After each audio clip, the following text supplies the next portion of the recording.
ఈ వివాహము జరిగే సందర్భంలో అందరూ చాలా ఆనందంగా కోలాహలంగా ఉన్నారు. ఆయన యొక్క పినతండ్రి కొడుకైనటువంటి కంసుడు కూడా అక్కడ ఉండడము, చెల్లెలంటే అతనికి చాలా ప్రేమ, చాలా ఇష్టము, తండ్రికి కూడా ఆ అమ్మాయి అంటే చాలా ఇష్టము. చక్కగా పెళ్లి వేడుకలన్నీ కూడా జరుగుతున్నాయి. ఆ పెళ్లి వేడుకల సంబారాల్లో సాక్షాత్తుగా రథాన్ని నేనే నడుపుతాను అని కంసుడు నిర్ణయించుకున్నాడు. ఎప్పటిదాకా వాడిదాకా రాదో అప్పటిదాకా రాక్షసుడు కూడా చాలా ప్రియంగానే ఉంటాడండి.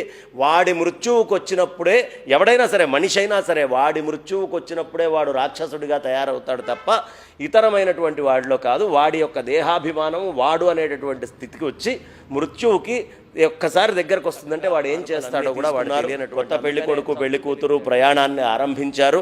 మొట్టమొదటే శంఖాలు, తూర్యాలు, మద్దళ్ళు, భేరీలు కూడా చక్కని మంగళ వాయిద్యాలంతా నిండిపోయి మంగళ వాయిద్యాలతోటి నిండి ఉన్నటువంటి ప్రదేశంలో పతిప్రగ్రహణిం కంసమాభాష్య శరీరవాక్ అస్యాస్త్వామష్టమో గర్భే హంతాయాం వహసే బుధా.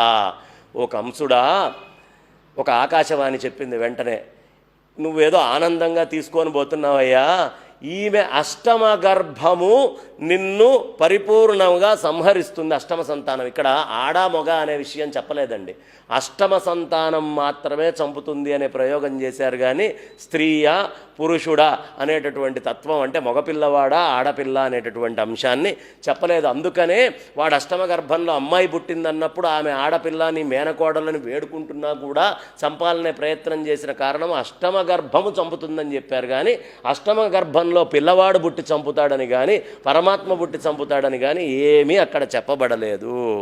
వెంటనే ఇత్యుక్త సకల పాపో భోజానాం కులపాంసన భగినీం హంతుమారబ్ధ ఖడ్గపాని కచేగ్రహీత్. పాపి అయినటువంటి కంసుడు వెంటనే చేతిలో కత్తి పట్టుకొని చెల్లెలి కొప్పుని గట్టిగా పట్టుకొని ఆమె శిరచ్ఛేదం చెయ్యాలి అనేటటువంటి దానికి నిశ్చయమయ్యాడు. అప్పుడు తం జుగుప్సిత కర్మాణం నృశంసం నిరపత్రవం వసుదేవో మహాభాగ ఉవాచ పరిసాంత్వయన్. వసుదేవుడు, ఇదేమిటి ఇప్పుడే పెళ్ళయింది, ఇదేదో ఆకాశవాణి నా ప్రారంధానికి వచ్చింది, వీడు చంపుతా అన్నాడు, ఇప్పుడు ఏదో ఒక విధంగా సమన్వయం చేసి తప్పించుకోవాలి అనే ఉద్దేశ్యంతో ఆయన ఆరంభం చేశారు. అక్కడ క్రూరుడైన కంసుడు సిగ్గు లేకుండా ఆవిడ్ని చంపడం అనే పని చేయబోతూ ఉంటే వసుదేవుడు మంచి మాటలు బోధిస్తూ అతనితో ఇట్లా అన్నాడు, అయ్యా, నువ్వు చెల్లెల్ని చంపాలనుకుంటున్నావు, భోజవంశ కీర్తిని మొత్తాన్ని నాశనం చేయాలనుకుంటున్నావు, వివాహ శుభవేళలో చెల్లెల్ని నువ్వు ఎట్లా చంపుతావు, తప్పు కాదా అంటే వెంటనే మృత్యుర్జన్మవర్తాం వీరదేహేన సహజాయతే అద్య వాబ్దశతాంతే వా మృత్యుర్వై ప్రాణినాం ధ్రువ. వీరుడువైన ఒక కంస మృత్యువుకు భయపడడయ్యా. ఎప్పుడైనా వీరుడు అనేవాడు ఒక స్త్రీని సంహరించడం అనే పని వీరుడు ఎప్పుడూ చెయ్యడు, స్త్రీని సంహరించడం అనే పనే చెయ్యడు. అందులో పుట్టుక గల జనకి ఎప్పుడైనా దేహంతో పాటే మరణం కూడా వస్తుందయ్యా. ఎప్పుడైతే పుట్టాడో గిఫ్ట్ వెంటనే ఇమీడియట్ గిఫ్ట్ ఏంటయ్యా అంటే అస్థి అనే విషయం తెలియంగానే వాడికి అయిపోయింది అనే విషయాన్ని కూడా చెప్తారు. పుట్టుక ఏనాడు జరిగిందో సావు యొక్క ముహూర్తం కూడా అక్కడే జాయతే వర్ధతే అస్థి. ఎప్పుడైనా పుట్టింది ఏదో ఒకనాడు జాయతే అంటే అస్థి అనేటటువంటి పదం అక్కడ ఉండి తీరాలయ్యా. దీంట్లో అనుమానం ఏం లేదు. ఉపస్థితో నివర్తేత నివృతః పునరాపతేత్. విధాత యొక్క సంకల్పాన్ని అతిక్రమించడానికి శక్యం కాదు. మా ముందున్న మృత్యువు దూరమై కంసునికే మృత్యువు కూడా రావచ్చు కదా అని అప్పుడు ఒక ఉపాయం చేశాడు. చేసి ఏం పర్వాలేదయ్యా, నా సంతానాన్ని నీకు అప్పజెప్పేస్తాను, నాకెప్పుడు సంతానం కలిగితే ఆ సంతానాన్ని నీకు నేను అప్పజెప్పేస్తాను అని చెప్పాడు. అగ్నేర్యథా దారు వియోగయోగయోరదృష్టతోన్యత్ర నిమిత్తమస్తి ఏవం హి జంతోరపి దుర్విభావ్య శరీర సంయోగ వియోగహేతు. అడవిలో కార్చిచ్చు పుడుతుంది. పుట్టినప్పుడు ఒక చెట్టు పూర్తిగా దగ్ధమవుతుంది, ఒక చెట్టు పూర్తిగా దగ్ధం కాకుండా ఉంటుంది. ఇదంతా కూడా ఆ పరమాత్మ యొక్క లీలే కదా. ఏది ముందు పోతుందో, ఏది ఉంటుందో, ఏది ఆగుతుందో పోతుందో తెలియదు. ఈ కంసుడికి ప్రస్తుతానికి నా భార్యని కాపాడటం అనేటటువంటి ఒక్క చిన్న మంత్రాంగం గనక నేను చేస్తే భవిష్యత్తులో కంసుడే ముందు పోవచ్చు, ఏమైనా జరగచ్చు అని చెప్పాడు. ఇక్కడ చూడండి, నహ్యస్యాస్తే భయం సౌమ్య యద్వాగాః శరీరిణి పుత్రాన్ సమర్పయిష్యేస్య యతస్తే భయముత్థితం పుత్రాన్ ప్రశుషువే చాష్టౌ కన్యాన్ చైవాను వత్సరం. అలా అన్నట్టుగానే ప్రతి సంవత్సరం ఆమెకు ఒక్కొక్క సంతానము అనేటటువంటిది కలగడం జరిగింది. అందులో ప్రథమ సంతానమైనటువంటి కీర్తిమంతం ప్రథమజం కంసాయానక దుందుభి అర్పయామాస కృచ్ఛ్రేణ సోనృతాదతివిహ్వల. ఈయన వసుదేవుడు పుట్టినప్పుడు దుందుభులు మోగినాయట. ఈ దుందుభులు మోగినటువంటి వాడు అబద్ధం ఆడడు అనే విషయం ఆయనకి తెలిసి దీన్ని అంగీకరించాడు కంసుడు. సరే పిల్లవాడిని ఇస్తా అంటున్నావు కదా, ఈ స్త్రీ హత్య నాకెందుకు అని చివరికి ఏదో ఆయన సామంతోడు చెప్పినటువంటి మాటలన్నీ విని వదిలేశాడు అనే విషయాన్ని చెప్తూ దృష్ట్వా సమత్వం తచ్చౌరేస్సత్యే చైవ వ్యవస్థితం కంసస్తుష్టమనారాజన్ ప్రహసన్నిదమబ్రవీత్. సుఖదుఖాల ఎడల సమమైన స్పందన కలవాడు, పైగా ఆయన సత్యానికి గట్టిగా కట్టుబడినవాడు కాబట్టి ఆయనలో ఈ లక్షణాలు ఉన్నాయ్యా. కంసుడికి కూడా మనస్సులో చాలా సంతోషం కలిగింది. ఆహా ఎంత మంచివాడు, మా బావ చెప్పంగానే తీసుకొని వచ్చి పిల్లవాడిని ఇచ్చాడు అని సంతోషం కలిగింది. దుర్మార్గుడు యందు సంతోషం కలిగినా ఏదో ఒకటి ఇచ్చేటటువంటి తత్వం వాడిలో కూడా ఉంటుంది కాబట్టి సరేలేవయ్యా ఈ పిల్లవాడిని ఇంటికి తీసుకుపో, ఎందుకంటే నాకు ఈ పిల్లవాడితోటి భయం లేదు కదా, నన్ను చంపేటటువంటిది అష్టమ గర్భము అని చెప్పారు కాబట్టి 8వ సంతానం వల్ల నాకు ఇబ్బంది ఉంది కాబట్టి వీడి వల్ల నాకేమి కష్టం లేదు అని చెప్పి వసుదేవుడు ఆనందంగా చెప్పేటప్పటికి వసుదేవుడు పుత్రుణ్ణి తీసుకెళ్ళాడు. కానీ కంసుడి మీద పూర్ణ విశ్వాసం లేదట. అప్పటికి కంసుడి మీద అనుమానంతో తీసుకొని వెళ్ళాడు. ఎందుకంటే స్థిరచిత్తం లేనివాడు, మనోనిగ్రహం లేనివాడు ఎప్పుడు ఏమైనా చేయగలడు అనే విషయం మనకి తెలిసిందే. కాబట్టి ఇప్పుడు మంచిగా ఉన్నాడు కదా అని మంచిగా ఉంటాడని లేదు, వాడు కుక్క లాంటి వాడు, ఎప్పుడు పిచ్చెక్కుతుందో కరుస్తాడో తెలియదు అనేటటువంటి స్థితిలోనే ఉన్నాడు. ఆ మాటని ఆయన నమ్మకపోయినా తీసుకొని వెళ్ళిపోయాడు. ఆత్మానమిహ సంజాతం జానన్ ప్రాగ్విష్ణునాహతం మహాసురం కాలనేమిం యదుభిస్ సవ్యరుధ్యత. కాలనేమి అనేటటువంటి రాక్షసుడే కంసుడిగా మళ్ళీ ఉద్భవించాడు అని తెలుసుకున్నాడు కంసుడు. కాబట్టి నేను పూర్వజన్మలో నేను కాలనేమి అనేటటువంటి రాక్షసుణ్ణి ఈ రూపాన్ని ధరించా, నన్ను చంపడం కోసం మాత్రమే ఇక్కడ ఇంత వ్యూహరచన జరుగుతుంది అనే విషయాన్ని అర్థం చేసుకున్నాడు. భగవానపి విశ్వాత్మ విదిత్వా కంసజం భయం యదూనాం నిజనాథానాం యోగమాయాం సమాదిశత్. ఇక్కడ సర్వానికి ఆత్మ శ్రీహరే, భగవానుడు తానే రక్షకుడై యాదవుల్ని కంసుని వలన కలిగిన భయాన్ని గుర్తించి యోగమాయని ఆదేశించాడు. యోగమాయ అంటే ఎవరయ్యా అంటే పరమాత్మతో అవిచ్ఛిన్నమైనటువంటి శక్తి ఏదైతే ఉంటుందో దాన్ని యోగమాయ అంటారు. అవిచ్ఛిన్నంగా ఉంటుంది, అందరినీ భ్రమలకి గురి చేస్తుంది. బ్రహ్మాది దేవతల దగ్గర నుంచి మీరు ఎక్కడ ఇది ఒక్క పరమాత్మ తప్ప మిగతా అందరినీ కూడా మహామాయలో మోహములోకి దించగలిగినటువంటి శక్తి ఆ తల్లిది. అందుకనే ఆవిడ విషయంలో శంకరాచార్యులు వారు అఘటిత ఘటన పటీయసి మాయ, ఇది కాదు అని ఎవడైనా అంటే దాన్ని చేసి చూపించేదాకా ఆ తల్లి చక్కగా ఆనందంగా నవ్వుతూ నిద్రపోకుండా ఆ పని పూర్తి చేస్తూనే ఉంటుంది. అఘటిత ఘటన పటీయసి మాయ, ఇది కాదు అంటే దాన్ని చేసి చూపిస్తుంది కాబట్టే మాయా అన్నారయ్యా. గచ్చదేవి వ్రచం భద్రే గోపగోభిరలంకృతం రోహిణి వసుదేవస్య భార్యాస్తే నందగోకులే అన్యాశ్చ కంస సంవిఘ్న వివరేషు వసంతి.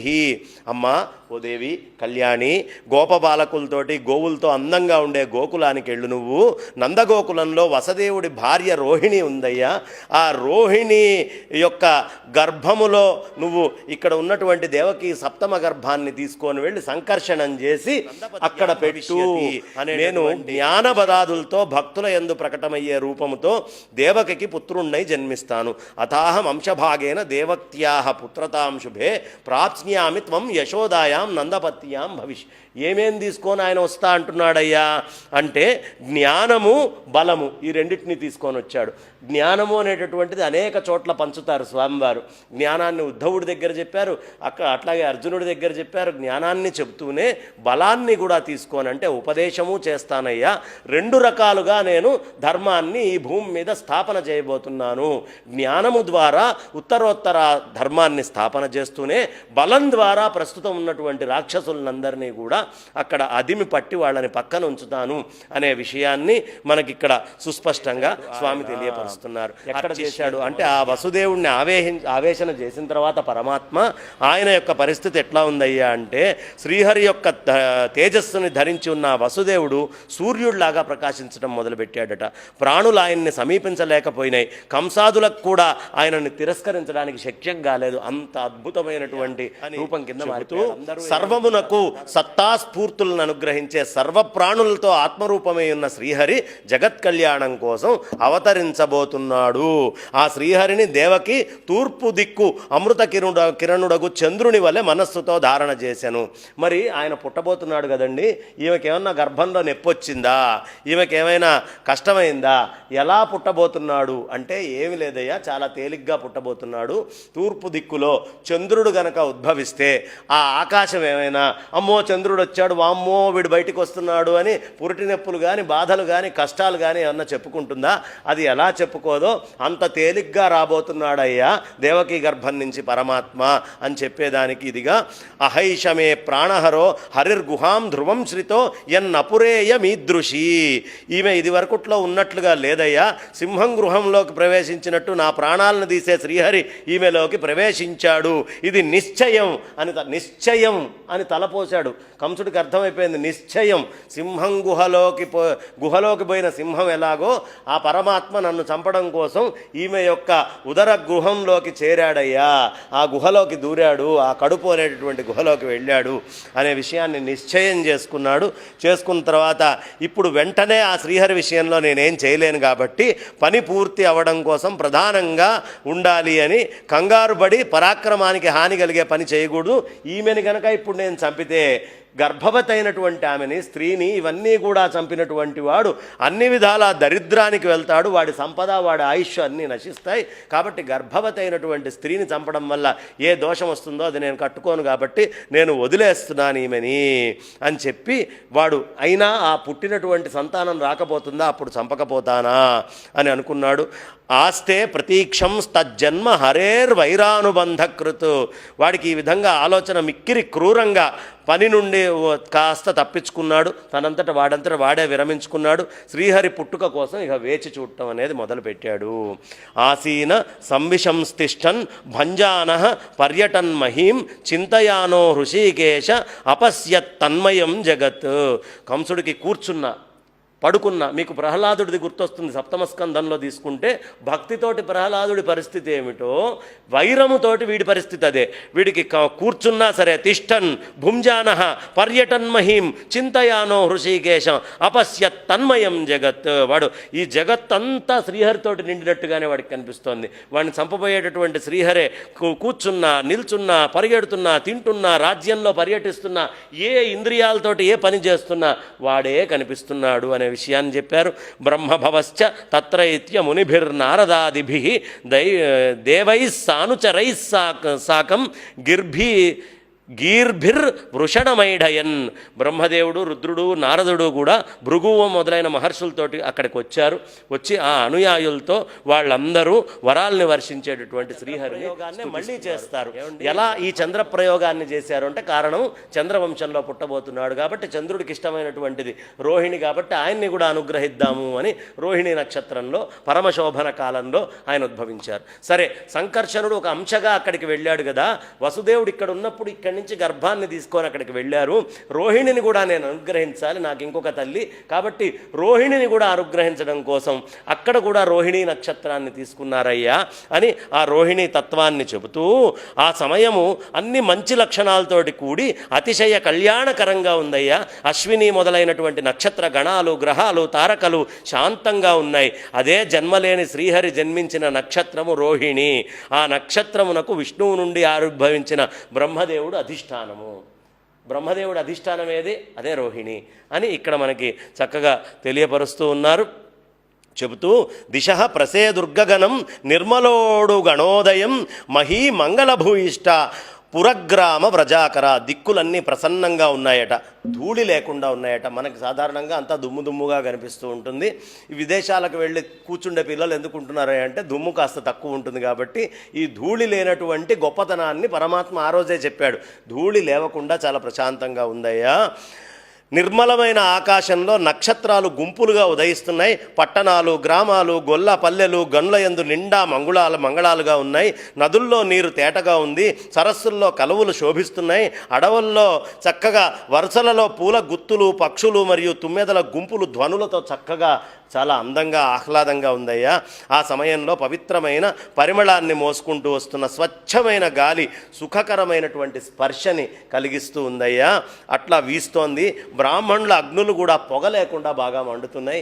ఇవాళ రోజున పొగ తక్కువగా మండేటటువంటి బ్రాహ్మణ అగ్నులు చాలా తగ్గిపోయినాయి. పొగ లేకుండా బ్రాహ్మణుల యొక్క అగ్నులన్నీ కూడా అంటే నిషీధే తమ ఉద్భూతే జాయమానే జనార్దనే దేవక్యాం దేవరూపిణ్యాం విష్ణు సర్వగుహాశయ అవిరాసీద్ యథా ప్రాచ్యాం దిశీం దురివ పుష్కలః. చీకటి దట్టంగా వ్యాపించి ప్రాణులందరికీ ఇబ్బందిని కలిగించేటటువంటి ఆ అర్ధరాత్రి పరిస్థితి వచ్చిందండి. అప్పుడు సకల ప్రాణుల హృదయం అనే గుహలోనే నివసించేటటువంటి పరమాత్మ ఎక్కడుంటాడు? అందరి ప్రాణుల యొక్క హృదయము లోపల నివసిస్తూ ఉంటాడు. అలా నివసించేటటువంటి శ్రీహరి దేవతాస్వరూపిణి అయినటువంటి దేవకి యందు తూర్పు దిక్కునందు పూర్ణ చంద్రుడి వలె పూర్ణ రూపంతో జన్మించెను. తూర్పు దిక్కులో చంద్రుడు ఎలా అయితే ఆకాశాన్ని ఇబ్బంది పెట్టలేదో అలా ఇబ్బంది లేకుండా ఆ స్వామివారు అక్కడ ఉద్భవించారు అనే విషయాన్ని చెబుతూ ఇక్కడ అసలు అద్భుతమైనటువంటి శ్లోకం, చాలా విశేషమైనటువంటి వ్యాఖ్య, శ్రీధర వ్యాఖ్య కానీ వంశీధరీయ వ్యాఖ్య కానీ ఈ ప్రదేశంలో చదివితే అసలు చాలా ఆశ్చర్యం గొలుపుతూ ఉంటుంది మనకి. తమ అద్భుతం బాలకమంబుజేక్షణం చతుర్భుజం శంఖ గదార్యుధాయుధం శ్రీవత్సలక్ష్మం గలశౌభికౌస్తుభం పీతాంబరం సాంద్ర పయోద సౌభగం. తమద్భుతం అని చెప్పారు. ఆశ్చర్యో వక్త కుశలానుశిష్ట. ఎవడు దేన్ని చూసి ప్రజలందరూ ఓహో అంటారో దాన్నే అద్భుతం అంటారయ్యా. తమద్భుతం. ఇక్కడ చాలా అద్భుతమైనటువంటి ఆ బాలకుడు వచ్చాడయ్యా, ఆశ్చర్యాన్ని కొల్పించేవాడు. ఎందుకు అంటే బాలేషు కాని బ్రహ్మాండాన్ని యస్య ఏవం భూతం. ఎవడి రోమము లోపల బ్రహ్మాండాలన్నీ కూర్చొనున్నాయో వాడు బాలకుడిగా వచ్చాడయ్యా. వాడి రోమంలో, ప్రతి రోమంలో బ్రహ్మాండాలన్నీ ఉన్నాయా? వాడు తమద్భుతం. ఇంత ఆశ్చర్యకరంగా ఇక్కడికి రావడం జరిగిందా బాలకుడిలాగా? బాలకం, ఆ అద్భుతమైనటువంటి బాలకుడు అనే ప్రయోగం ఎందుకు చేశారు అంటే బాలోపి కం బ్రహ్మ. ఆ బాలకుడు సాక్షాత్తు పరబ్రహ్మే. పరబ్రహ్మ అంతటా నిండి ఉండి కంటికి కనిపించినటువంటిది ఇదిగో ఒక రూపాన్ని ధరించి దానికి మొత్తానికి ప్రతీకగా ఇక్కడ కనిపిస్తోందయ్యా. తమద్భుతం బాలకం. ఇంకొకటి బాలః కో బ్రహ్మయస్య. బ్రహ్మదేవుడు ఎవడికి బాలకుడో వాడు బాలకుడిగా పుట్టాడయ్యా, ఇక్కడ బాలకుడిగా కనిపిస్తున్నాడు అనేటటువంటి ప్రయోగం ఇంకొకటి చేస్తూ వెళ్ళారు. బాలస్య లక్ష్మణస్య కం సుఖం. లక్ష్మణుడైనటువంటి పూర్వజన్మలో అనేక విధాల్లో అన్నిట్లో దగ్గరున్నటువంటి లక్ష్మణుడికి ఎవరి వల్ల ఆనందం కలుగుతుందో అలాంటి ఆనందాన్ని కలిగించినటువంటి ఆయన తమ్ అద్భుతం బాలకం. ఇక్కడ బాలకుడిగా ఆయన రావటం జరిగిందయ్యా అని చెబుతూ అంబుజేక్షణం అనేటటువంటి ప్రయోగం చేస్తారు. ఇక్కడ అంబుజేక్షణం అంటే కమల దళముల వంటి కనులని విప్పారి ఉన్నాడు అని ఒక అర్థం. చక్కగా కళ్ళు ఇట్లా విప్పారి కమల దళాలలాగా. దీంట్లో ఒక ఔచిత్యం ఉంది. ఈ తామర ఆకు రేకులు ఎలా ఉంటాయ్యా అంటే సూర్యుడి యొక్క కిరణాలు పడ్డప్పుడు విచ్చుకుంటాయి, అంధకారం వచ్చినప్పుడు మూసుకుపోతాయి. తమో గుణము ఎక్కడా ఆయన చూడటానికి కనిపించదు. తమస్సు ఎక్కడుంటుంది ఆయనకి? కాబట్టి అంబుజేక్షణం, తమస్సుని చూడకుండా ఎప్పుడూ చైతన్య స్వరూపంతో ఉండి ప్రకాశవంతమైనటువంటి స్థితిలో ఉంటాడు. కాబట్టి అంబుజేక్షణం అనేటటువంటి ఒక ప్రయోగం చేశారు. వెంటనే అంబుజ అంటే ఎవరు? లక్ష్మీ అమ్మవారు. పుట్టంగానే ఆయన అనుపాయని సమస్తమైనటువంటి అన్ని రకాలైనటువంటి ఆనందాలని ఆయన కలిగించడం కోసమే ఎప్పుడూ నిరంతరం ఉండేటటువంటి అంబుజ ఈ క్షణం ఆవిడ కోసం చూస్తున్నాడట. రాంగానే ఈయన నేనైతే వచ్చానయ్యా, మరి ఆమెది అని ఆవిడ్ని వెతుకుతూ ఉన్నాడు అనే విషయాన్ని అంబుజేక్షణం అనేటటువంటి ప్రయోగం చేశారు. ఆ ఆహ్లాదిని శక్తి కోసం చూశాడు. చూసిన తర్వాత ఆ బాలుడికి చతుర్భుజం, 4 చేతులున్నాయి. ఏమిటా నాలుగు చేతులు అంటే చతుర్వేదాలు, ఒక్కొక్కటి ఒక్కొక్క వేదం కింద చూసుకోవచ్చయ్యా. చతుర్వ్యూహాలు అవే. విశ్వతైజస ప్రాజ్ఞ చేతసాలు అనేటటువంటి విశ్వతైజస ప్రాజ్ఞ తురీయాలు అని కూడా చెప్పుకోవచ్చు. ఈ నాలుగు ఆయనే అయ్యున్నాడు అని చెప్పడానికి నాలుగు చేతులతోటి ఆయన ఉద్భవించాడయ్యా. జాగ్రత్త స్వప్న సుషుప్తి తురీయావస్థలు కూడా ఆయనే అని చెప్పడానికి ఈ నాలుగు చేతుల్ని ఆయన ధరించి వచ్చాడయ్యా. ధర్మార్థ కామ మోక్షాలనేటటువంటి చతుర్విధ పురుషార్థాలని మనకి తెలియపరచడం కోసం ఆయన ఈ విధంగా వచ్చాడు అనే విషయాన్ని మనకక్కడ చూపిస్తూ ఉన్నారు. కాబట్టి ఈ చతుర్విధాలైనటువంటి ఆ బాలుడికి 4 హస్తాల్లో శంఖ గదార్యుధాయుధం, శంఖము జలతత్వానికి గుర్తు. శం కళ్యాణ ఖేయస్య, దేని ఖాళీ ప్రదేశంలో సమస్త మంగళాలు ఉంటాయో దాన్నే శంఖము అంటారు. కాబట్టి దానికి ప్రత్యేకంగా శం కళ్యాణం ఖేయస్య అనేటటువంటి ప్రయోగంతో చెప్తారు. కాబట్టి అన్ని కళ్యాణాలని ఇచ్చేటటువంటిది ఒక చేతిలో పెట్టుకున్నాడయ్యా. ఒక చేతిలో అరి ఉంది. అరాసంతి అస్మిన్ ఇతి అరిచక్రం. ఇక్కడ అరిశబ్దము శత్రువుగా చెప్పినటువంటిది కాదయ్యా, తేజస్వరూపమైనటువంటి సుదర్శన చక్రము అని చెప్పడం కోసం అరి అనేటటువంటి ప్రయోగాన్ని అక్కడ చేశారు. ఇక్కడ ఓజహ సహో బలయుతం ముఖ్యతత్వం గదాం. మనస్సు, ఇంద్రియాలు, దేహ సంబంధమైనటువంటి అన్ని శక్తులతో కూడినటువంటి మన ప్రాణశక్తినే కౌమోదికి గద అని చూపించారు. కాబట్టి అందరి యొక్క ప్రాణశక్తులకి మూలమైనటువంటి గదని అక్కడ చూపిస్తున్నాడు. అరే నా చేతిలోనే మీ ప్రాణశక్తులన్నీ ఉన్నాయిరా. అదే చెప్పాడు, నువ్వు చంపేవాడివి కాదు, వాడు చచ్చేవాడివి కాదు, వాడి ప్రాణాలు ఎప్పుడో నేను తీశాను, వాడి ప్రాణాలు నేను పోసాను. నిమిత్త మాత్రం భవసవ్యసాచి, నువ్వు ఇప్పుడు నిమిత్త మాత్రుడిగా యుద్ధం చేస్తున్నావు కానీ నీకు దేంతోటి సంబంధం లేదయ్యా అని చెప్పినట్టుగానే ఇక్కడ ఆ కౌమోదికి గద ఏమిటయ్యా అంటే అన్నిటికీ సంబంధించినటువంటిది అనే విషయాన్ని చెబుతూ భగవాన్ భగశబ్దార్థం లీలాకమల ముద్వహన్. ఆ బాలుడు అన్ని ఐశ్వర్యాలు, ధర్మము, యశస్సు, శ్రీ, జ్ఞానము, వైరాగ్యాలు అనే భగశబ్దానికి సూచకుడిగా ఉన్నాడయ్యా. భగము అనేటడానికి 6 లక్షణాలు, ఆ 6ని ఇక్కడ చూపించారు. ఆ బాలుడి వక్షస్థలంపై శ్రీవత్స చిహ్నం ఉందయ్యా, కంఠంలో కౌస్తుభమని వేళ్లాడుతూ ఉంది అని చెప్పారు. సంభవం ఇక్కడ మనకి భగవంతుడు ఎన్నడూ వీడని ఆత్మశక్తియే లక్ష్మి. ఎప్పుడూ లక్ష్మీ అమ్మవారిని ఆయన వదిలిపెట్టాడు. అందుకే జనిష్యతే తత్ప్రియార్థం సంభవంతు సురస్త్రియ. ఇక్కడ తత్ప్రియార్థం అంటే రాధాదేవి అని చాలామంది కొంతమంది వ్యాఖ్యానాల్లో కూడా ప్రత్యేకంగా చెప్పారు. ఈ అర్థము వ్యర్థం కాకుండేట్టు శ్రీ అంటే రాధాదేవి, వత్సం అనగా వక్షస్థలము అని చెప్పవచ్చును. శ్రీవత్సవక్షం అనేటటువంటి పదాన్ని మనం ఎప్పుడు శ్రీవత్సాన్ని పెట్టుకున్నాడు. అసలు శ్రీ వత్సం అంటేనే రాధతో కూడుకున్నటువంటి హృదయములు కలిగినటువంటి వాడు అని అక్కడ మనకి తెలుస్తూ ఉంది. కాబట్టి ఒక సందర్భంలో ఆయన తపస్సు చేసింది రాధా అమ్మవారు. అప్పుడు కృష్ణుడు మమ వక్షస్థలే తిష్ట మమ భక్త్యాచ శాశ్వతి అని దేవి భాగవతంలో ప్రత్యేకంగా చెప్పారు. నా వక్షస్థలంలోనే శాశ్వతంగా నువ్వు ఉంటావు అని అక్కడ ఇచ్చినటువంటి మాటకి గుర్తుగా ఈ శ్రీవత్సాన్ని పెట్టుకొని రాధా సమేతుడై కృష్ణ పరమాత్మ అక్కడ ఉద్భవించాడయ్యా. అదే శ్రీవత్సము అని ఇక్కడ మనకి తెలియపరుస్తూ ఉన్నారు. నా యందు భక్తి కలిగినటువంటి రాధాదేవి ఎప్పుడు వక్షస్థలంలో ఉంటుంది అని వరాన్నిచ్చాడు. ఆ బాలుడి సౌందర్యము వర్షకాలంలో ఉండే మేఘంలాగా ఒప్పుతోందట. అంటే నల్లగా ఉన్నాడు అని ప్రత్యక్షంగా చెప్పకుండా వర్షకాలంలో నిండుగా ఉన్నటువంటి మేఘములాగా, అంటే పూర్ణమైనటువంటి నలుపు కూడా కాదు, ఒక ఊదా రంగు అంటారు. ఈ రంగుతోటి కూడినటువంటి వాళ్ళు భాగవతంలో ఒక 3 ఉన్నారు. అర్జునుడిది అదే వర్ణము, కృష్ణ పరమాత్మది అదే వర్ణము, వ్యాసుల వారిది కూడా అదే వర్ణం. ఈ 3 కూడా కృష్ణ అనేటటువంటి పదంతో పిలువబడతారు. ఆ కృష్ణ శబ్దాన్ని సార్థకం చేయడానికి జలాల్లో యమున రంగుని పొంది ఉంది. యమునని కూడా కృష్ణ అని పిలుస్తారు. భవిష్యత్తులో ఆ కృష్ణతత్వం ఏమిటో కూడా మనం చూద్దాము అని చెబుతూ చక్కగా ఈ ఆకాశ గుణదోషాలు పానము చేశాడో అతనే పీతాంబరుడు. పీతం అంబరం ఏనా, ఎవడైతే ఆకాశాల్లో ఉండేటటువంటి గుణదోషాలన్నిటినీ పానం చేస్తాడో వాణ్ణి పీతాంబరుడు అంటారయ్యా. పీతం అంబరం ఏనా. కాబట్టి అలాంటి ఆ మొత్తము దోషాలన్నిటినీ పానం చేసేటటువంటి ఆ తండ్రి పీతాంబరుడై సర్వదా గుణాతీతుడై మాయారహితుడై ఉన్నాడు. ఆ బాలుడి శిరోజాలు ఎట్లా ఉన్నాయి అంటే పీతకుండల వైఢూర్య కాంతిని పోలి ఉన్నాయి, మెరుస్తూ ఉన్నాయి. నడుముకి బంగారపు పటక ఉంది. అతని యొక్క బాహువులకి బాజుబందులున్నాయి, హస్తాలకి కడియాలున్నాయి. ఇవి ఏవి బంధనాలతోటి ధరించలేదట. అంటే ఎక్కడా బంధనం కానీ బిగించడం, ఇప్పుడు ఇది ఉంది, ఇదేదో బిగిచ్చి పెట్టాం, ఏది బిగిచ్చి లేదట. స్వతసిద్ధంగా వాటంతట అవే ఉన్నట్టుగా ఉన్నాయ్యా. అంటే సాక్షాత్తుగా అవి ఎప్పుడూ ఉన్నాయి ఆయనతో పాటు అని చెప్పేట్టుగా ఏ విధమైనటువంటి బంధనాలతోటి ధరించబడలేదు. భగవంతుణ్ణి పొందేటటువంటి వాడికి కూడా ఏ బంధనాలు ఉండవు. అలాంటి మహాభక్తులే ఈ స్వరూపాలని తీసుకొని ఆ రూపాన్ని పొంది ఆ శరీరాన్ని అట్లా ఆశ్రయించి ఉంటారు అనేది విశిష్టాద్వైత భక్తిలో కొంచెం ప్రత్యేకంగా దీని గురించి చెప్తూ ఉంటారు.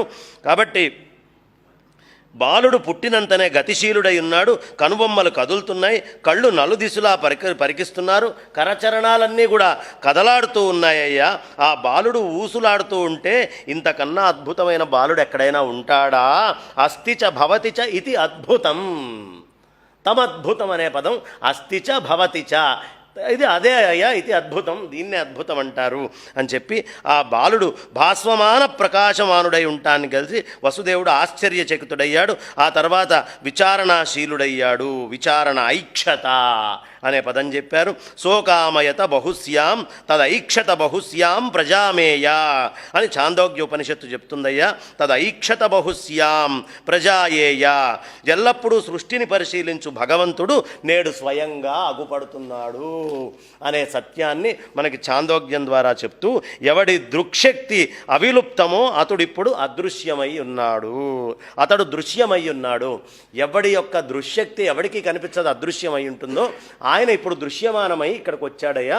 అందుకనే తమ అద్భుతం అనేటటువంటి ప్రయోగాన్ని అక్కడ చేశారు. అలా ఇంకా భవిష్యత్తులో ఒక గొప్పతనం చూపిస్తాడయ్యా. ఎవడైతే బాలానాం గోపబాలానాం కం సుఖం యస్మాత్, ఎవడి వల్ల గోపబాలకులకు కూడా సుఖం కలుగుతుందో ఆయనే తమద్భుతం బాలక, అట్లాంటి అద్భుతమైనటువంటి బాలకుడు ఉద్భవించాడు అని మనకు చెప్పాడు వసుదేవుడు. ఆశ్చర్యంతో ఆయన కళ్ళు విప్పారాయి. ఎందుకయ్యా ఆశ్చర్యము? హరిం సుతం విలోక్యానక దుందుభిస్తదా. ఎక్కడ యమ నియమాది తపస్సులు, యమ నియమాసన ప్రాణాయామ ప్రత్యాహార ధారణాధ్యాన సమాధులన్నీ తీసుకొని పరమాత్మని పొందగోరాలని వేల వేల సంవత్సరాలు తపస్సు చేస్తే కూడా లభించనటువంటి ఆ పరమాత్మ ఇక్కడ నన్ను అనుగ్రహించడం కోసం ఇలా వచ్చాడే అని సవిస్మయోద్భుల్ల విలోచనో, ఆ అద్భుతమైనటువంటి విస్మయం కలిగినటువంటి కళ్ళతోటి ఆయన చూస్తూ ఉన్నాడు. ఆ కళ్ళు అట్లా విప్పారినాయట. ఆ ఉత్సవం హడావుడితో కూడి ఉన్న ఆయనకు ఆనందం ముంచెత్తింది ఒక్కసారి. అప్పుడు ఆయన వేద పండితుల కొరకు 10,000 గోవుల్ని దానం చేయడానికి మనస్సులో మానసికంగా సంకల్పం చేశాడయ్యా. చూడండి, బ్రాహ్మడికి ప్రసవ గృహం పగిలిపోయేటట్టుగా అట్లా వెలిగిపోతూ ఉంది. ఈ బుడతడు పురుషోత్తముడే అని వసుదేవుడు నిశ్చయించుకున్నాడు. ఇక వసుదేవుడికి ఏ విధమైన అనుమానం ఉండేదేమో, రావడమే ఆ రూపంతో వచ్చాడు కాబట్టి నిశ్చయానికి వచ్చేశాడు. శ్రీహరి మహిమ ఎరిగిన ఆయనకి ఇక కంసుడి వల్ల వచ్చే భయం పోయింది. కంసుడి వల్ల భయము అనేటటువంటిది తొలగిపోయింది. ఎవడి హృదయంలో పరమాత్మ వస్తాడో, పరమాత్మ వచ్చి తిష్ట వేసుకుంటాడో, ఎంతటి రాక్షస కృత్యం వాడి ముందు జరుగుతున్నా వాడికి భయము అనేటటువంటిది ఉండదు, తొలగిపోతుంది అన్నట్టుగా తొలగిపోయింది. ఏకాగ్రమైనటువంటి చిత్తం గల ఆయనప్పుడు ప్రణామం చేసి దోసిలి ఘటించి స్తుతించడం మొదలుపెట్టాడు. అక్కడ స్తుతి చేస్తాడు ఆయన. విదితోసి భవాన్ సాక్షాత్ పురుష ప్రకృతే పరః కేవలానుభవానంద స్వరూప సర్వబుద్ధి దృక్కు. నువ్వెవరివో నాకు తెలిసిందయ్యా, నువ్వు సాక్షాత్తు ప్రకృతికి అతీతుడివైన అద్వయమైన ఆనందానుభవమే నీ స్వరూపము. నువ్వు సకల ప్రాణుల్లో ఆత్మరూపుడివై సకల బుద్ధి వృత్తులకు సాక్షివై ఉన్నావు. అదేమిటండి, వచ్చినటువంటి వాడు రూపంతో వచ్చాడు, అన్నీ కనిపిస్తూ ఉన్నాయి. మనకి పీతాంబరాలు కనిపిస్తున్నాయి, కౌస్తుభం వేసుకున్నాడు, శ్రీవత్సం ఉంది, గద పట్టుకున్నాడు, శంఖం పట్టుకున్నాడు, చక్రం పట్టుకున్నాడు. ఇన్ని చేసి వస్తే ఇక్కడ ఈయన చేస్తున్నటువంటి స్తుతి ఏమిటి? ఎందుకంటే పరమాత్మ యొక్క నిజతత్వము తెలిసినటువంటి వాడు కాబట్టి కేవలానుభవానంద స్వరూపం, అనుభవించగలిగేటటువంటి స్వరూపమే తప్ప చెప్పగలిగేటటువంటి స్వరూపం కాదు. చెప్పడానికి కంటి ముందు కనిపిస్తున్నప్పటికీ ఆ మాట అన్నాడు అంటే ఆ స్వామి యొక్క నిజతత్వం ఆయనకి ఆయనకి తెలుసు కాబట్టి ఈ విధమైనటువంటి ప్రయోగాన్ని అక్కడ ఆయన చేశాడు. ఈ జగత్తులో యథార్థంగా ప్రవేశించకున్నా నువ్వు ప్రవేశించిన వాడిలాగా ఉన్నావు అని శృతులు వర్ణిస్తున్నాయ్యా. కాబట్టి యథార్థంగా దేవకీ గర్భంలో ప్రవేశించకపోయినప్పటికీ ప్రవేశించినావన్నట్లు తెలియబడుతుంది అడిగారు. ఆ తర్వాత దేవదేవ మా ఇద్దరింట్లో అవతరిస్తావని విని దుష్టుడైనటువంటి ఈ కంసుడు నీ అన్నల్ని క్రూరంగా చంపేశాడయ్యా. నువ్వు అవతరించిన సంగతి రాజభటులు అతనికి ఇప్పటికే చెప్పుంటారు. వాడు ఆయుధాలు తీసుకొని పైకెత్తి నీ మీదకు వస్తూ ఉంటాడు. కాబట్టి పురుషోత్తముని లక్షణాలతోటి కూడి ఉన్న పుత్రుణ్ణి చూసి దేవకి కూడా ఇట్లా స్తుతించడం మొదలుపెట్టింది. ఆమె ముఖంలో స్వచ్ఛమైన చిరునవ్వు మొలకెత్తింది. అప్పటిదాకా భయంగా ఉంది.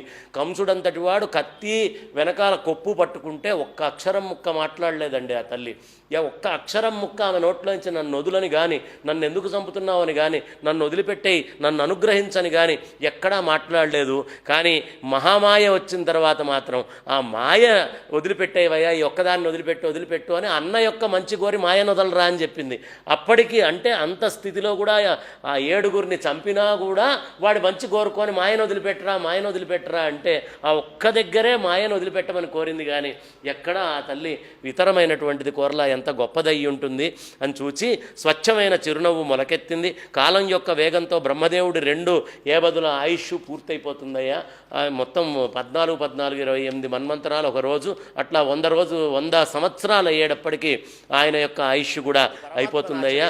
కాబట్టి వెంటనే వాళ్ళని వదిలిపెట్టి మాయ తమోగుణంతో ఉన్నటువంటి రాక్షసులని ఆవరిస్తుంది. ఆవరించంగానే ఏమైంది, వీళ్లకున్న బంధాలన్నీ తెగిపోయినాయి. మాయతోటి ఉండేటటువంటి వాళ్ళందరికీ కూడా బంధాలు వచ్చినాయి, వాళ్ళ కళ్ళు మూసుకుపోయినాయి, నిద్ర వచ్చింది. ఇదంతా కూడా జరిగింది. మహామాయ వాళ్ళని ఆశ్రయించింది. ఇక్కడ పరమాత్మను ఆశ్రయించిన వీళ్ళు చాలా ఆనందమైనటువంటి స్థితిలోనే ఉన్నారు అని చెప్తూ ఎప్పుడైనా పరమాత్మను అంటుకుంటే పోతుంది. వెంటనే ఆయన పరమాత్మను తీసుకున్నాడు. ఈ ద్వారపాలకులందరూ పడుకున్నారు. సూర్యుడు ఉదయించంగానే చీకటి తొలగినట్టుగా శ్రీకృష్ణుడు నెత్తిపై పెట్టుకొని వసుదేవుడు రాగానే తలుపులు వాటంతట అవే తెరుచుకుంటూ ఉన్నాయి. మేఘాలు గర్జిస్తూ మెల్లిగా వర్షిస్తున్నాయి. అప్పుడు ఆదిశేషుడు చక్కగా ఆ శేషావతారం శేషరూపం వచ్చి వర్షపు చుక్క ఆయన మీద పడకుండా అలా కాపాడుతూ ఉంది. ఆదిశేషుడు పడగలతో నీరు కృష్ణునిపై పడకుండా కాపాడుతున్నాడు. ఆయన అంశ సంకర్షణుడు అంటే ఆయన కూడా అక్కడ ఉన్నాడు అని చెబుతూ మెల్లగా అలా కాపాడుతూ ఉన్నారు. అక్కడి నుంచి ఎలా ఉందయ్యా అంటే సీతాపతి అయిన శ్రీరాముడికి సముద్రం ఎట్లా అయితే దారినిచ్చిందో అలాగే యమున కూడా దారి ఇస్తున్నప్పుడు ఆయన ఒక్కసారి నేను భవిష్యత్తులో చేయబోయేటటువంటిది ఆ యమునని అనుగ్రహించినట్టుగా ఒక్కసారి ఆయన పదస్పర్శన అట్లా యమునకి తాకిచ్చి లోపల పెట్టుకున్నాడు అని చెప్తారు అనేకమైనటువంటి వ్యాఖ్యానాల్లో. కాబట్టి సుతం యశోదాశయనే నిధాయాం తత్సముపాదయ పునర్గృహానగాత్. వసుదేవుడు నందుడి గొల్లపల్లకి చేరాడు. అక్కడ యోగమాయ ప్రభావంతో ఒళ్ళు మరిచి నిద్రిస్తున్నారు వాళ్ళందరూ. ఎందుకంటే మాయ ఎక్కడ ఉంది అంటే వాళ్ళందరూ నిద్రపోవాల్సిందే. ఒళ్ళు మరిచి నిద్రలో ఉన్నారు. లేకపోతే 7వ నెలలో ఉన్నటువంటి గర్భాన్ని తీసుకెళ్ళి ఇక్కడి నుంచి అక్కడ మారిస్తే ఇక్కడ వసుదేవుడు ఇక్కడ ఉన్నాడు, రోహిణికి అక్కడ వసుదేవుడు లేడు, నీకు గర్భం ఎట్లా వచ్చిందమ్మా అని ప్రశ్న వేయటం అనేది కూడా లేదు. అంటే అది యోగమాయ యొక్క మహాత్మ్యమయ్యా. యోగమాయ వచ్చింది అంటే ఏది ఎవరికి ఎక్కడా దాన్ని స్ఫురించేటటువంటి అవకాశం ఉండదు. బుద్ధిని మొత్తాన్ని అట్లా పెట్టేస్తుంది అని చెబుతూ పుత్రుడు యశోద పక్కలో పడుకోబెట్టారు. ఆమె కుమార్తెను తీసుకొని మరల కారాగారానికి చేరారు. ఇక్కడ చాలా అద్భుతంగా చెప్తారండి. అక్కడ పడుకోబెట్టినప్పుడట కృష్ణ పరమాత్మ ఇప్పుడు తీసుకొచ్చింది ఎవరు? వైకుంఠ కృష్ణుడు. ఇప్పుడు ఈయన వసుదేవుడు తీసుకొచ్చాడు. కానీ ఇక్కడ మాయతో పాటు నిరాకార నిరంజన సచ్చిదానంద పరబ్రహ్మముగా యశోద గర్భములో నుంచి కూడా కృష్ణ పరమాత్మ నిరాకారంగా ద్విభుజ కృష్ణుడు గోలోక కృష్ణుడిగా అక్కడ నిరాకారంగా పడుకొని ఉన్నాడయ్యా. ఈ 2 చేతులతో ఉన్నటువంటి ఆ వైకుంఠ కృష్ణుడు 4 చేతులు ఆయన 2 చేతులుగా వెళ్తే ఆ వైకుంఠ కృష్ణుడిని తీసుకొని వెళ్ళి అక్కడ పడుకోబెట్టారు. అప్పుడు ఎందుకు గొప్పదయ్యా వ్రజము అంటే గోలోకం కంటే వైకుంఠం కంటే కూడా మా వ్రజం గొప్పదయ్యా. ఎందుకంటే అక్కడ వైకుంఠ కృష్ణుడు అలాగే గోలోక కృష్ణుడు ఇరువురు కూడా ఒకటే కృష్ణయ్య దగ్గరకు వచ్చారు, యశోద దగ్గరికి.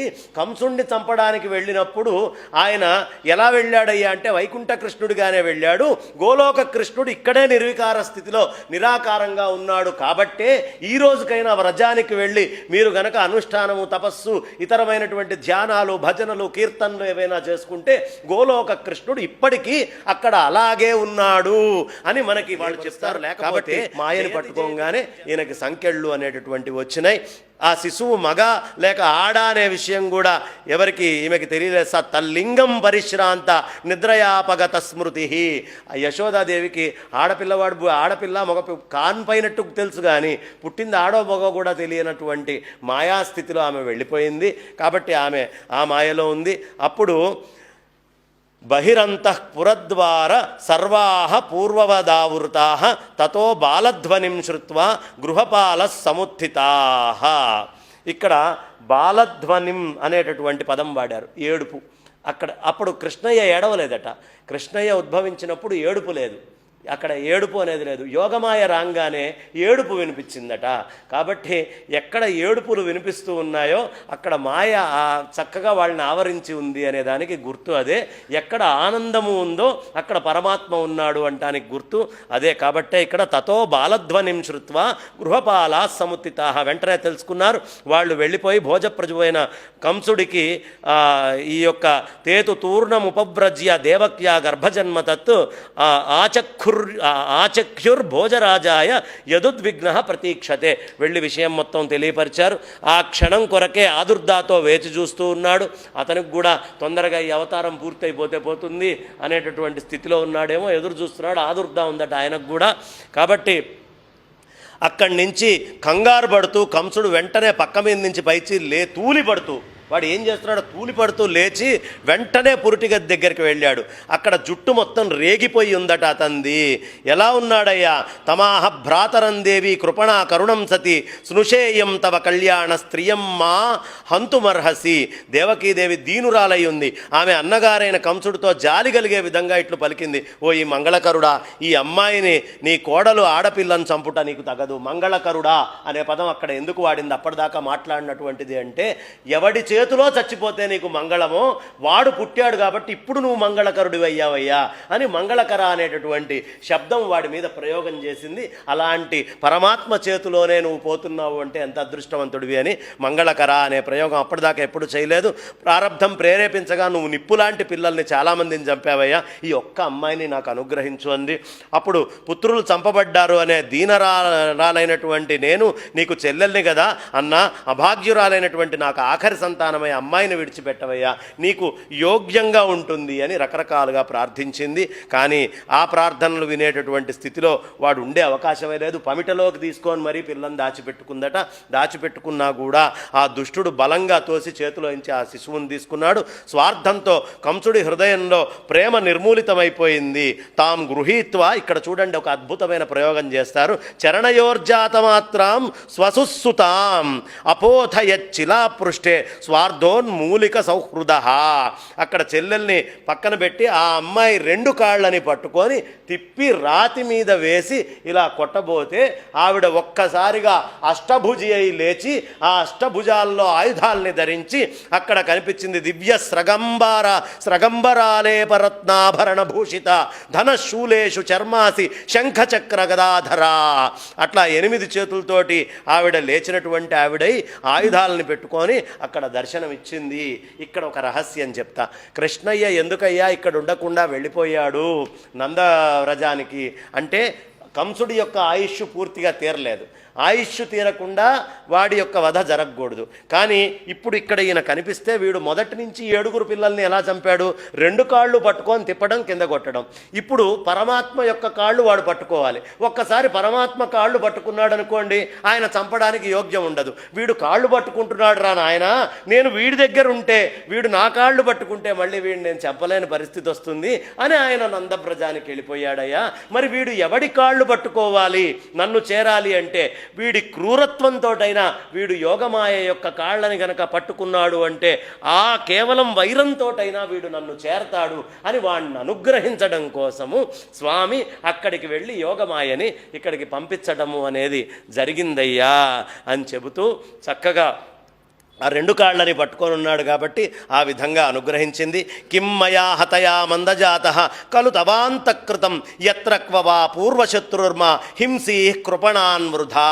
మూర్ఖుడా, నన్ను చంపేం లాభం వస్తుందిరా, నిన్ను మట్టుబెట్టే నీ పూర్వశత్రువు అంటే కాలనేమిగా ఉన్నాడుగా, కాలనేమి నిహావీర శూర శౌరిర్ అని అక్కడ కాలనేమిని నిహం చేసినటువంటి వాడు, చంపినటువంటి వాడు ఎవడైతే ఉన్నాడో నీ పూర్వశత్రువు ఎక్కడో ఒక చోట జన్మించి ఉన్నాడు. ఎక్కడ పుట్టాడో చెప్పలా, ఎక్కడో ఒక చోట. మాయ మాట్లాడితే ఎట్లానే ఉంటుంది కదండి, ఎక్కడైనా మాయ అర్థమవుతుందా? అసలు మాయ దాకా దేనికి? ఇంట్లో ఉండేటటువంటి స్త్రీలే వాళ్ళు మాట్లాడేటప్పుడు మనకి చాలా అర్థం కావు. ఇప్పుడు చేతిలో ఉండేటటువంటి గ్లాసు మన చేతిలో నుంచి కింద పడ్డదనుకోండి, వెంటనే ఎప్పుడు ఇంతే నిర్లక్ష్యం, మీకు జాగ్రత్త ఉండదు, పాడుండదు, ఇలానే పడేస్తూ ఉంటారు. ఇది సరిగ్గా చేయరు, అన్నీ నాకు 2 పనులు పెడతారు. అదే గ్లాసు వాళ్ళ చేతిలోంచి పడ్డదనుకోండి, ఎదుటివాడు తిట్టేలోపే నా రాత, నా కర్మ, నా గీత, ఏంటో చేయి జారిపోయింది, అయ్యయ్యో ఇట్లా జరిగిపోయింది ఏంటి అని వాళ్ళ లోపల వాళ్ళ బాధపడతారు. పడంగానే పర్లేదులేవే గ్లాసే కదా అని వీడు అంటాడు అనమాట ఎదురుగుండా. కాబట్టి ఆ మాయ అనేటటువంటిది ఎప్పుడు అర్థం కాదయ్యా, అది మహామాయ, చాలా విశేషంగా ఉంటుంది అని చెబుతూ చక్కగా ఒకచోట జన్మించి ఉన్నాడు, వ్యర్థంగా దీనులని హింసించకు అని హితబోధ కూడా చేసింది.